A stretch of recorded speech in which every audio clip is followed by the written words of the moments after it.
Hi, this is Paul Belt, and I don't know about you, but there is a biblical fix all, if you will, a anecdote. There's the word I'm looking for. That applies to a lot of our lives. It says, "Iron sharpens iron." You've probably heard that, and in a more practical application to you personally, might use my own feet as an example.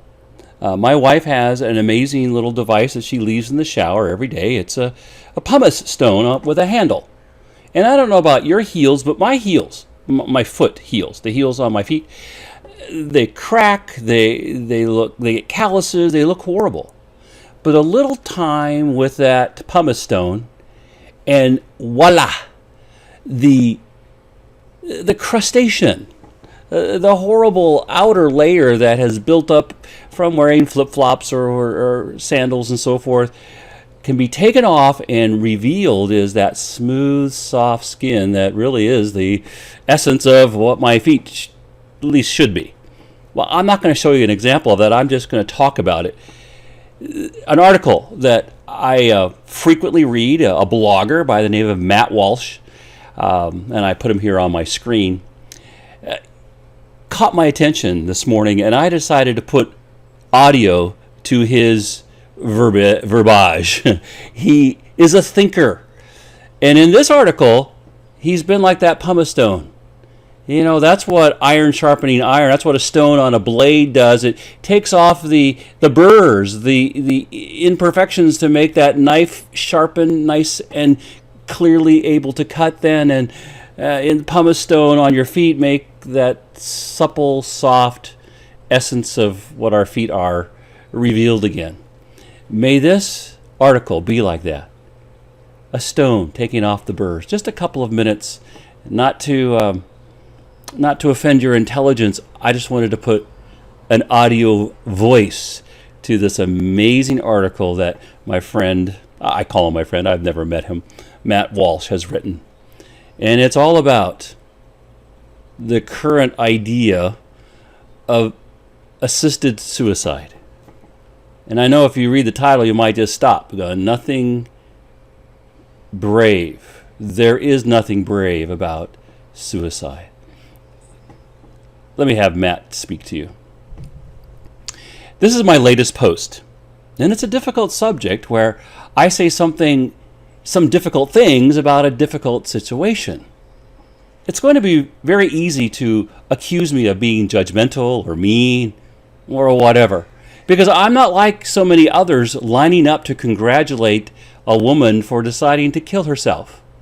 You might find that rather rude of me, but I find it thoughtless, reckless, and disturbing that so many people are running around calling her brave and dignified for choosing to poison herself. I want to have her live longer, whereas the rest of society seems to agree that her life has no meaning and there would be no purpose in her living it. Worse still, when we call it dignified or courageous to kill yourself because of a cancer diagnosis, we are directly attacking people who get cancer and don't kill themselves. You think I'm exaggerating? Well, what other possible conclusion can be drawn? If it is dying with dignity to take a pill and slip away rather than to fight the cancer until it kills you, then by extension, it must be undignified to forego the pill and fight the cancer until it kills you. Are we really prepared to see things in that way? There are so many problems with our culture, suicide worship, so many problems with euthanasia and the way the practice perverts the medical establishment and confuses the public conscience. So many, many problems. This doesn't even scratch the surface, but it's the best I can do. If you spend any time on Facebook, when you've probably seen Brittany Maynard's face pop up.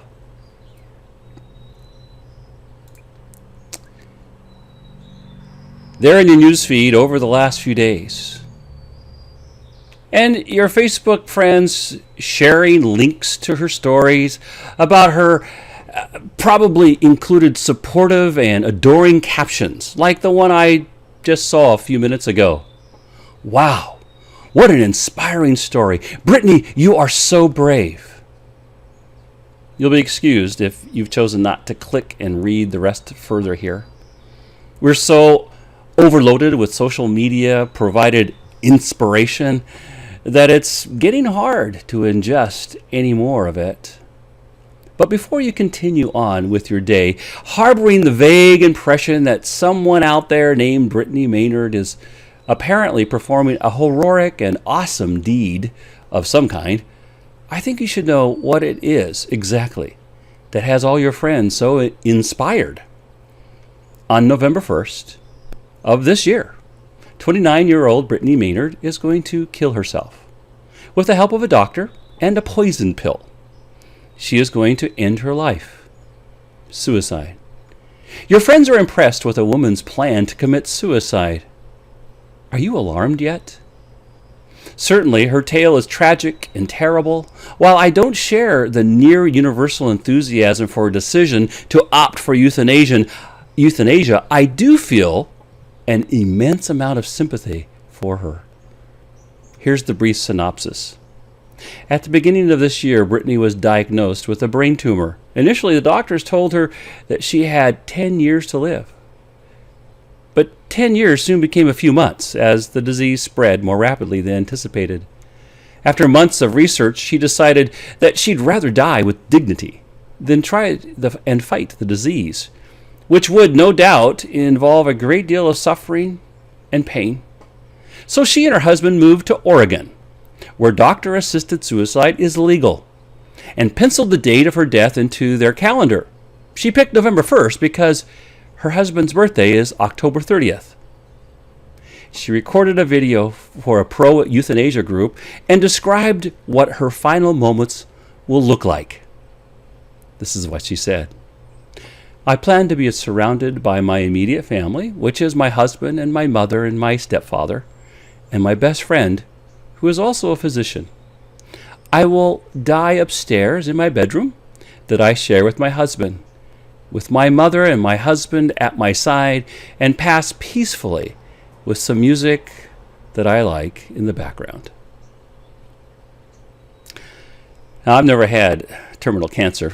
I can't imagine the fear, the torment, the misery, the panic, the dread. I pray for her and for everyone afflicted with this horrendous illness. I'm very, very sorry that she has been saddled with this burden.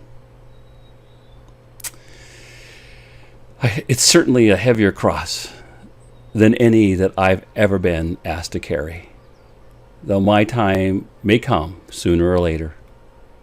And given her condition, it will be easy for anyone to accuse me of being cruel, thoughtless, for criticizing her choice.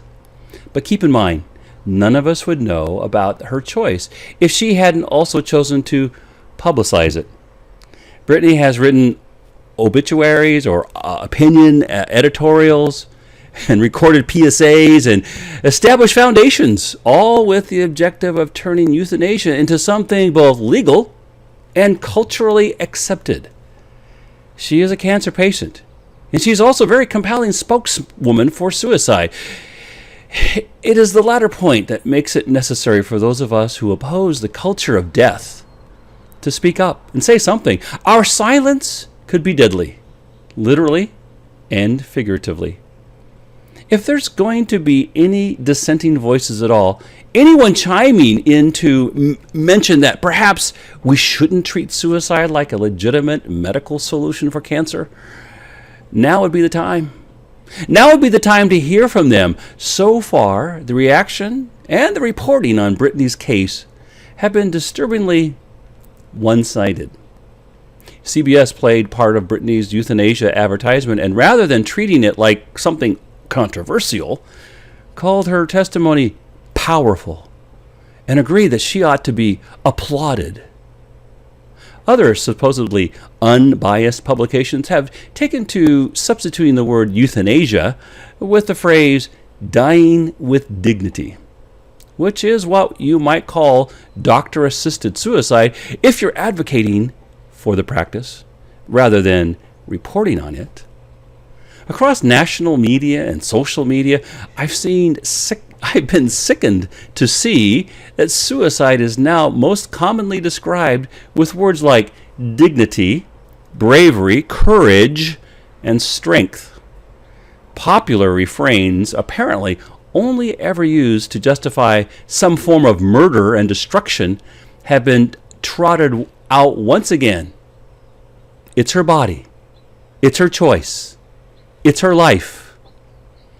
If you read the comments under most articles about this case, you'll find horrifying and blind adoration for euthanasia, with adjectives and phrases applied to Brittany that we usually reserve for war heroes and martyrs. A sampling from Raw Story. This woman is effing fearless and selfless. Respect. I admire her courage and only hope I'm as strong if I'm faced with the same decision for myself. What a brave woman. Dignity and peace. I applaud her courage and honesty and bravery in the face of a horrible situation. But I guess in our modern enlightened society, Brittany Maynard is a martyr.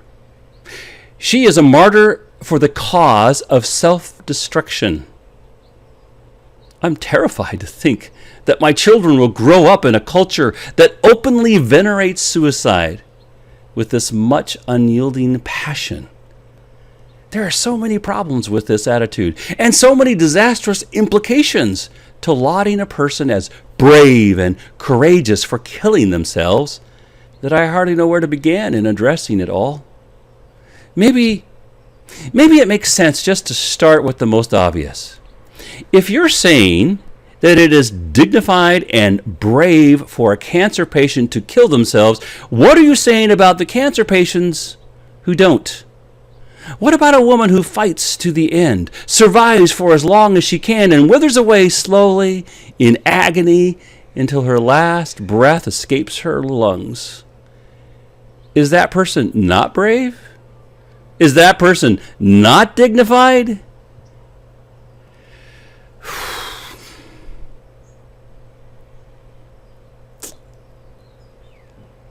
I thought we applauded that kind of person.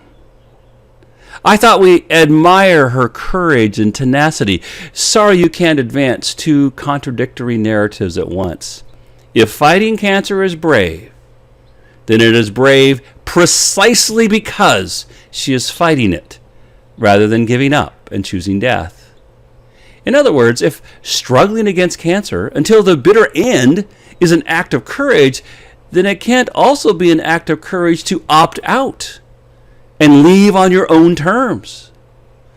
What makes one courageous is that it is not the other. What makes one commendable is that the other choice exists. Yet the heroic individual takes the more admirable route. So which is it? Which path should we admire? Don't you understand what you are saying? She is dying with dignity, which means dying of cancer is not dignified. You are accusing people who die of cancer of having no dignity. That is what we are saying. Own it. Confront it. Take responsibility for the words you use. And what does it mean anyway to say that euthanasia is leaving on your own terms? Do we somehow achieve a victory over death by using it to escape the pain of life? Your own terms? The terms of the drug maker who concocted the poison pill, perhaps by your own? Hardly. None of us get to die on our own terms, because if we did, then I'm sure our terms would be perfect, happy, and healthy life, where pain and death never enter into the picture at all. This is not anyone's fate. because nobody writes the terms of their own existence. We have free will, but we do not own ourselves. And we certainly cannot take ownership of ourselves by obliterating ourselves. That's like trying to write a book with an eraser. Are we given life? We are given life. We take part in life. We participate in life, and we do not own ourselves. We can't possess or take possession of our lives. Like a 2-year-old grabbing a toy from his friend and saying, "Mine!" Our lives are bigger than that. Thank God. Your life is not some incidental occurrence, an accidental mutation, or a meaningless cause in a long string of meaningless effects. Now, I admit, we are nothing and we came from nothing. We'll return to nothing. Then I suppose suicide makes some sort of sense. It returns the body to our natural state of nothingness. It brings us home into the abyss where there is no self, no reason, no existence. But most people don't think that. Most of us are not radical nihilists. Even Brittany Maynard is not, which is why she says she will die and go on to whatever is next. She knows deep down that there is another dimension to this reality of ours, a deeper significance beneath the surface of everything. She knows, like I believe we all know, that we're woven into the tapestry of creation. We play a role that we don't fully understand. Our decisions have ramifications that can't be comprehended. And our lives have a meaning beyond whatever we find in it. So, if God reached out of this conversation and comes to, if God reached from the depths of eternity to hand us this life of ours, how can we think it acceptable, or worse, meritable, to throw it all before our time is finished, to throw it all out? Inevitably, that's what the conversation comes down to. The old questions, the oldest questions. What is life? Why are we here? What's the point of it all? If you celebrate suicide, then you have answered these questions. Life is nothingness.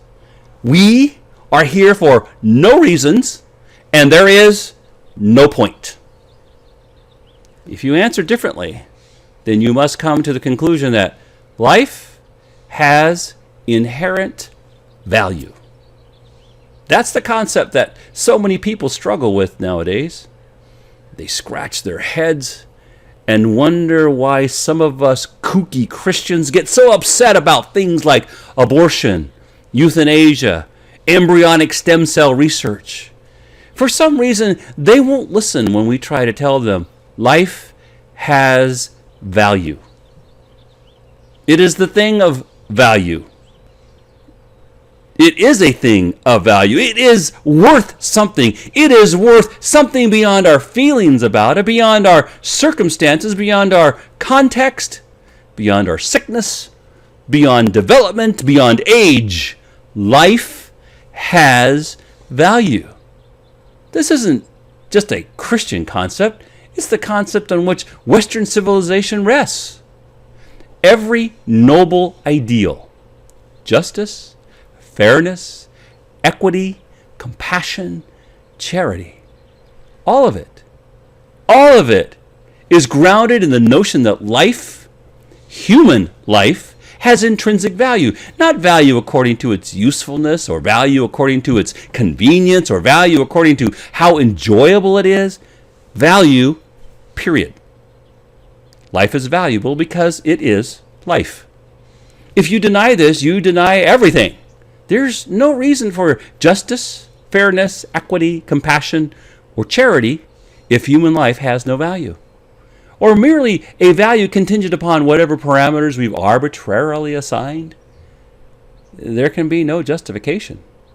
even for your human rights. If we were all commodities whose stocks fall or rise like something that can be bought, sold, or even traded. And what about the medical field? The Hippocratic Oath. Our medical practitioners must respect the dignity of life, not the dignity of suicide, but of life, or else they will be at odds with their own profession. This is one of the worst things about euthanasia. After all, euthanasia happens not when the individual decides that her life has no value, but the medical and governmental authorities decide it. If a perfectly healthy person walked into a doctor's office and asked to be put down, no doctor in any state would consent to it. The euthanasia customer must fall under certain guidelines laid out by the medical field. In other words, the doctor must agree that her life is worthless. Are we really too dense to see what sort of nightmarish conflict of interest we're encouraging?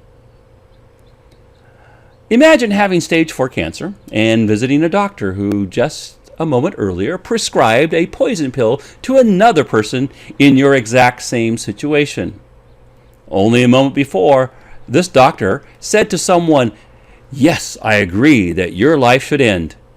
And now you expect him to do everything in his power to help you extend the very thing that he just diagnosed as pointless.